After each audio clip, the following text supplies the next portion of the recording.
Assalamualaikum warahmatullahi wabarakatuh. Perkenalkan, nama saya Vini Wael, Prodi Teknik Budidaya Perikanan angkatan tahun 2019. Di sini saya akan menjelaskan materi saya yang berjudul Perkembangan Teknologi Wadah Budidaya Ikan. Budidaya perikanan adalah wadah beserta fasilitas pendukungnya yang digunakan untuk memproduksi ikan. 1. Kolam. Pengertian dan fungsi kolam.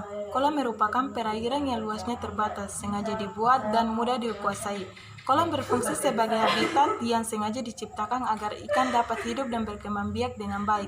A. Pembagian kolam berdasarkan proses terbentuknya. 1. Secara tidak sengaja. Umumnya terjadi karena pada awalnya melakukan kegiatan yang mengakibatkan adanya cekungan di suatu tempat. Pada musim hujan terisi air sehingga masyarakat memanfaatkan untuk memelihara ikan. Kedua, secara sengaja. Sengaja dibuat untuk memelihara ikan. B. Menurut sumber airnya. 1. Kolam tak ada hujan. Tidak ada pintu pemasukan dan pembuangan air. 2. Kolam mata air. Kontinuitas air lebih terjamin dan umumnya kualitas airnya rendah karena miskin unsur hara dan pH rendah. B. Menurut sumber airnya. 3. 1. Kolam berpengairan setengah teknis. Kolam yang mendapatkan air dari saluran air 1 hingga 2 teknis. B. Menurut sumber airnya. Kolam berpengairan teknis. Kolam yang mendapatkan air cukup sepanjang tahun. C. Kolam menurut bentuknya. Persegi panjang, umumnya dipakai untuk sistem budidaya ikan secara tradisional dan kelebihannya adalah sirkulasi air dan penyediaan pakan alami lebih besar dibandingkan kolam bujur sangkar. 2. Bujur sangkar.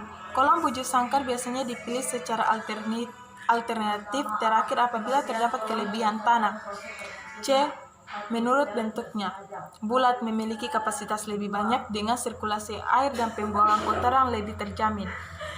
D. Kolam menurut fungsinya. Kolam pemelihara induk berfungsi untuk penyimpanan induk-induk yang akan dikawinkan atau yang telah dikawinkan. D. Kolam menurut fungsinya. 3. Kolam penetesan. Kolam ini tidak harus dibuat dalam satu unit perkolaman karena kolam pemijahan dapat berfungsi juga sebagai kolam penetesan. Kolam menurut fungsinya. Kolam pembesaran.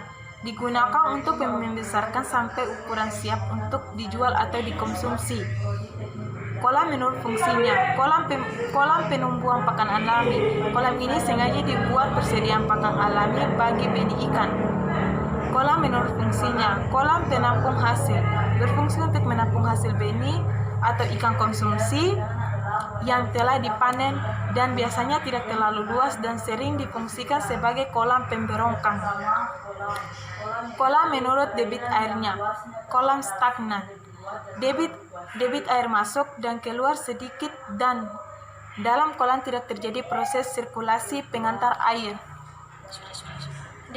Demikian materi yang saya bawakan, kurang lebihnya saya mohon maaf. Billahi taufiq wal hidayah. Wassalamualaikum warahmatullahi wabarakatuh.